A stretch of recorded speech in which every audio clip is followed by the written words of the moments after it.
Magandang araw po sa inyong lahat. Welcome po sa Juan Katawa. Nadine Lustre, tinulungan si Batik. James Reid, my latest. Ngayon po, dito po muna tayo sa bago kay Nadine Lustre kung saan ay napakagandang balita po kasi tumutulong po talaga si Nadine Lustre sa mga katulad ni Batik na isa pong hayop at ito po ay isang kalabaw. At ang tinulungan po ni Nadine Lustre ay 30 taon gulang na kalabaw. Yan po yung gusto niyang tulungan kung saan po ay maski matanda na ay nagpa-farming pa rin.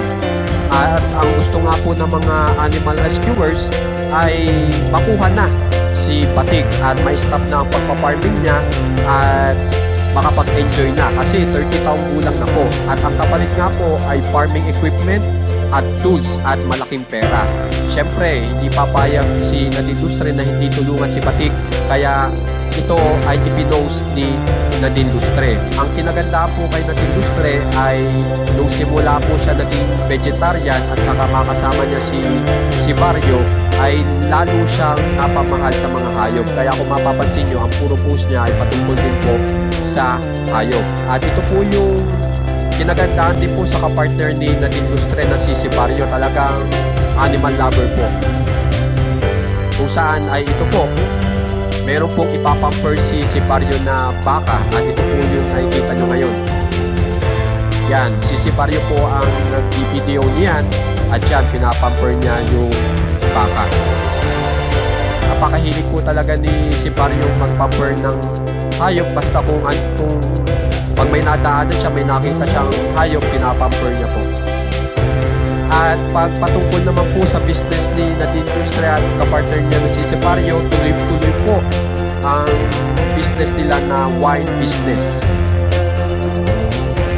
Hanggang ngayon po, nandiyan pa rin, buhay pa rin po yung wine business nila. Yan ang samahang Nadine Lustre at Barrio.